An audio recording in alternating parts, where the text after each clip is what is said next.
नमस्कार, मैं हूं आमिल बेग। आप देख रहे हैं सिटी बुलेटिन न्यूज़। पेश हैं आज के प्रमुख समाचार।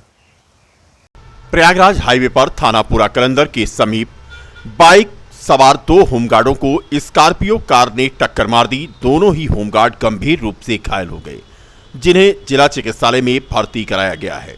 बता दें कि थानापुरा कलंदर में तैनात होमगार्ड रमाशंकर पांडे पुत्र राम भजन पांडे उम्र 54 वर्ष तथा दूसरा होमगार्ड जो कि बिहारीपुर डाबा सेमर का था, बाइक से पूरा कलंदर क्षेत्र का भ्रमण करने के बाद थाने वापस जा रहे थे कि तेज रफ्तार से आ रही स्कॉर्पियो ने सामने से टक्कर मार दी। टक्कर मारने वाली स्कॉर्पियो फरार हो गई। दोनों होमगार्ड गंभीर रूप से घायल हो गए। दोनों ही घायल होमगार्डों को प्राइवेट वाहन के जरिए जिला चिकित्सालय लाया गया, जहां पर ड्यूटी पर तैनात डॉक्टरों ने बताया कि दोनों ही होमगार्डों को गंभीर चोटें आई हैं और उन्हें भर्ती किया गया है। बाइक में टक्कर मारकर भाग रहे स्कॉर्पियो चालक को पूरा कलंदर पुलिस पकड़ नहीं पाई। पत्नी से छेड़खानी करने वालों को मना करने पर युवक की बेरहमी से पिटाई की गई। इस घटना में 3 लोग घायल हुए हैं। बीकापुर कोतवाली क्षेत्र के रहने वाले जोखू राम पुत्र रामदीन की पत्नी को गांव के ही रहने वाले युवक ने छेड़खानी किया तो उसने मना किया। मना करने पर उसके पुत्र शुभम और पत्नी मीरा को युवक ने अपने दोस्तों के साथ मिलकर जमकर पीटा। गंभीर अवस्था में दोनों को जिला चिकित्सालय लाया गया और जहां पर उनका इलाज चल रहा है। मारपीट करने वाले आरोपी युवक को बीकापुर की पुलिस ने अभी तक गिरफ्तार नहीं किया है।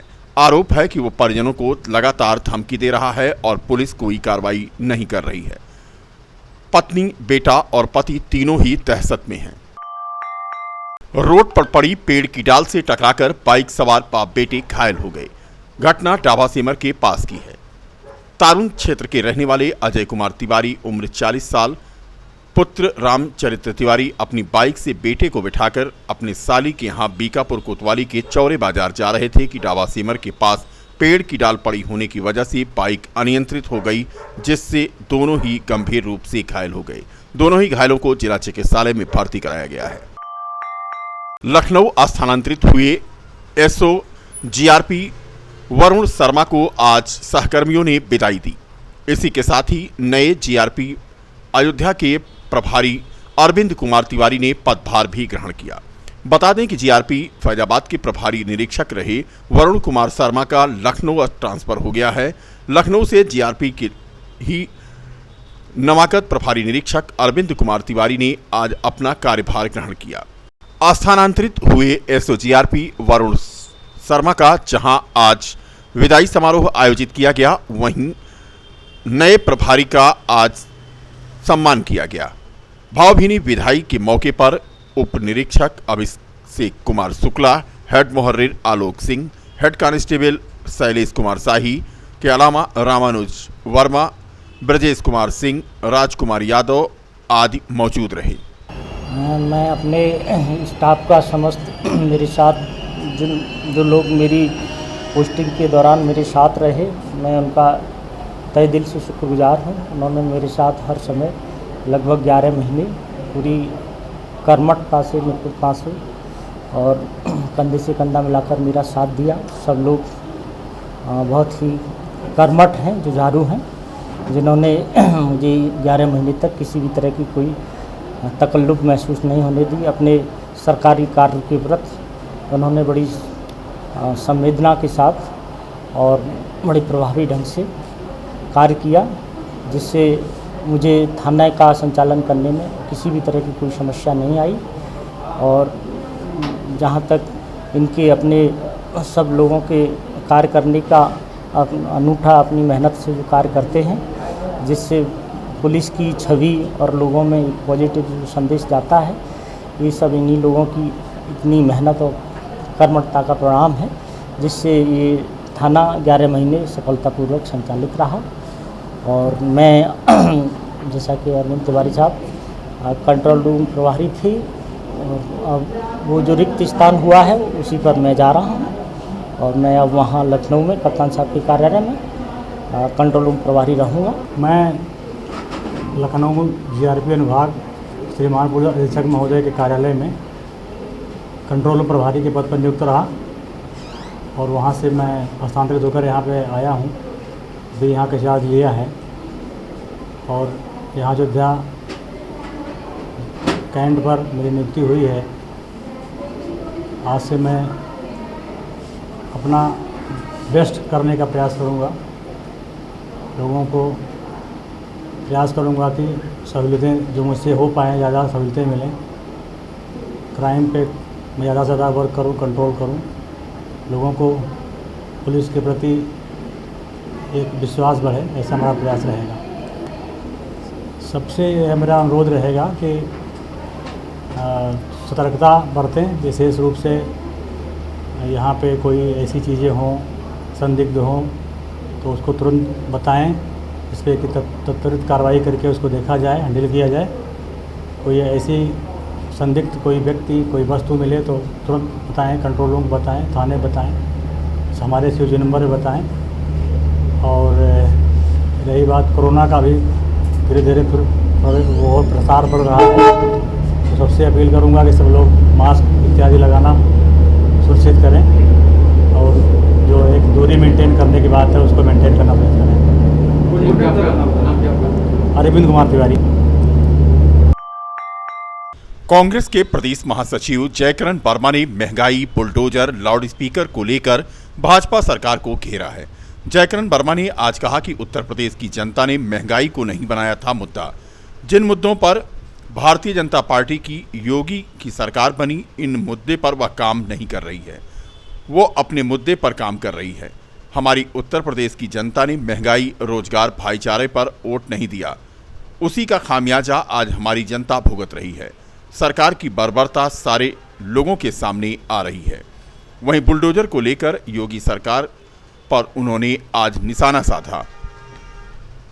देखिए, महंगाई पर मुझे इतना कहना है कि उत्तर प्रदेश की जनता ने बीते चुनाव में महंगाई को मुद्दा नहीं बनाया, किसानी को मुद्दा नहीं बनाया, रोजगार को मुद्दा नहीं बनाया, भाईचारा को मुद्दा नहीं बनाया। आज दुख इस बात का है कि जिन मुद्दों पर भारतीय जनता पार्टी की सरकार बनी, योगी की सरकार बनी, वो अपने मुद्दे पर काम कर रहे हैं। हमारे प्रदेश की जनता ने महंगाई, रोजगार, भाईचारा पर वोट नहीं दिया, उसी का खामियाजा आज चंद दिनों में ही हमारी जनता भुगत रही है और इसको सहन कर रही है। योगी की बर्बरता सारे लोगों के सामने आ रही है। बड़ी चर्चा ये बुलडोजर क्या है और बुलडोजर के बारे में आप बताएं। देखिए, आप लोग मीडिया के साथी हो, मेरा इतना कहना है बुलडोजर बुलडोजर बुलडोजर। मैं ये पूछना चाहता हूँ उत्तर प्रदेश सरकार से, क्या उत्तर प्रदेश ही नहीं पूरे देश में कानून खत्म हो चुका है? संविधान का काम जिससे हमारा देश चलता है, क्या उसकी जरूरत इस देश को नहीं है? ये योगी बाबा बुलडोजर आए दिन चला दे रहे हैं। आपसे मेरा प्रश्न है, किसी एक भाजपा नेता के घर पर बुलडोजर चला हो तो बता दीजिए।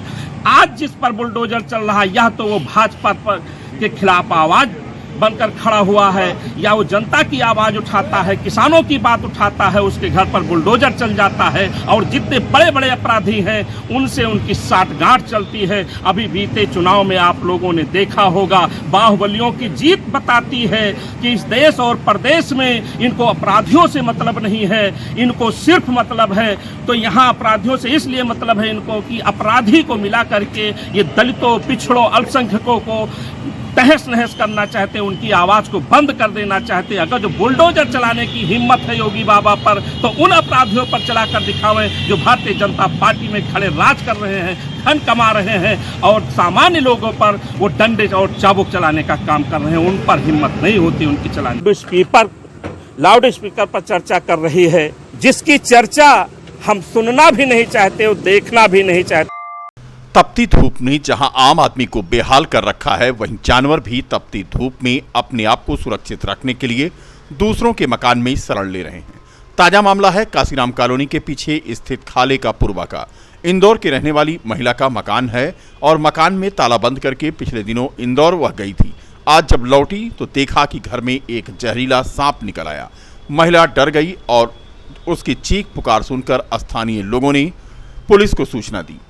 गौ सेवक रितेश मिश्रा को जब जानकारी मिली तो उन्होंने वन विभाग की टीम और पुलिस टीम की सहायता से विषैले सांप को पकड़कर जंगल में सुरक्षित छोड़ दिया। गौरतलब है, इससे पूर्व भी क्षेत्र के कई स्थानों पर जहरीला सांप निकलने के बाद गौ सेवक रितेश मिश्रा ने उस सांप को पकड़वाया और उसे जंगल भिजवाया। गौ सेवक रितेश मिश्रा, जो कि सूचना मिला था खाले के पुरवा के पास एक रसेल वाइफर बहुत जहरीला सांप है, आया था। सूचना मिलते ही तत्काल 112 4376 वन विभाग 4378 वन विभाग के दरोगा रमापत वर्मा आकर के उसको पकड़कर ले जाकर के जंगल में छोड़ दिया जाएगा। लोगों से अपील है, आपके घर में कोई भी जंगली जानवर निकले तो उसे मारे मत, तत्काल नंबर पर सूचना करें, आपकी पूरी मदद होगी। रामनगरी अयोध्या में शनिवार की शाम रायगंज स्थित नरोत्तम भवन मंदिर के महंत गया दास महाराज के नेतृत्व में 84 कोसी परिक्रमा निकाली गई। इस परिक्रमा को हरी झंडी दिखाकर अयोध्या की सामाजिक कार्यकर्ता विकास श्रीवास्तव ने रवाना किया। बता दें कि यह परिक्रमा गाजे बाजे के साथ जय श्री राम का उद्घोष करते हुए अयोध्या से 84 कोसी परिक्रमा करने निकली।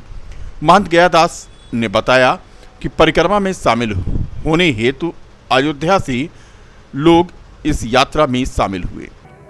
84 कोस परिक्रमा आप सभी अयोध्यावासी संत महात्माओं शासन प्रशासन के सहयोग से परिक्रमा में नरोत्तम भवन रायगंज अयोध्या से प्रस्थान कर चुकी है। कोतवाली अयोध्या पहुंचने वाली है। शाम को हम लोग मखौड़ा पहुंचेंगे। कल प्रातः 5 बजे वहां से यात्रा बस्ती जनपद के राम रेखा पड़ाव होते हुए छावनी बाजार, अंबेडकर नगर, बाराबंकी, अयोध्या और गोंडा के विभिन्न जनपदों से गुजरते हुए अयोध्या में 9 मई को सरजू तट पर अयोध्या पहुंचेंगे और 10 मई को रामकोट की परिक्रमा होगी और रामार्चा महायज्ञ का कार्यक्रम सीताकुंड पे होगा। 11 मई को श्री सीताकुंड अयोध्या में भंडारा एवं विदाई होगी और परिक्रमा की पूर्णाहुति होती है। यह परिक्रमा 84 लाख योनियों से मोक्ष प्राप्ति के लिए किया जाता है। यान कांचा पापान जन्मांतर किचानचा तान सर्वाण नसन पदक्षणम पदे पदे। जो भी अजान और हनुमान चालीसा को लेकर चल रहे लाउड स्पीकर विवाद पर बाबरी मस्जिद के पूर्व पक्षकार इकबाल अंसारी ने आज अपना बयान देते हुए कहा कि वह मुसलमान हैं लेकिन हिंदुओं के सभी देवी देवताओं का सम्मान करते हैं। लेकिन आज तक अजान और हनुमान चालीसा को लेकर कोई विवाद नहीं रहा, लेकिन कुछ लोग राजनीति कर लोगों को उलझा रहे हैं।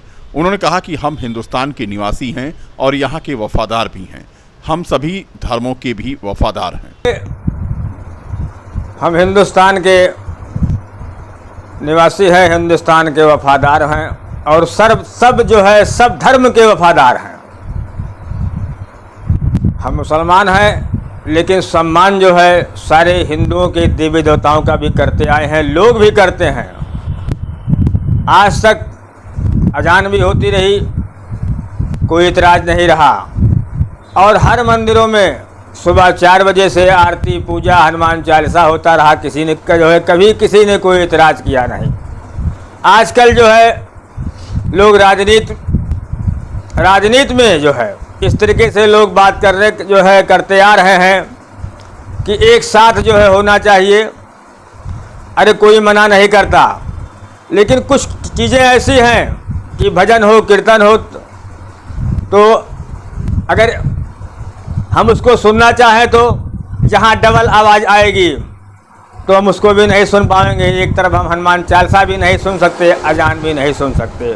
तो इस तरीके से धर्म के साथ लोग जो है आजकल धर्म की आड़ में लोग ऐसी बात लोग देश में करते हैं कि हिंदू मुसलमानों में एक बात विवाद पैदा हो। हम ये नहीं चाहते।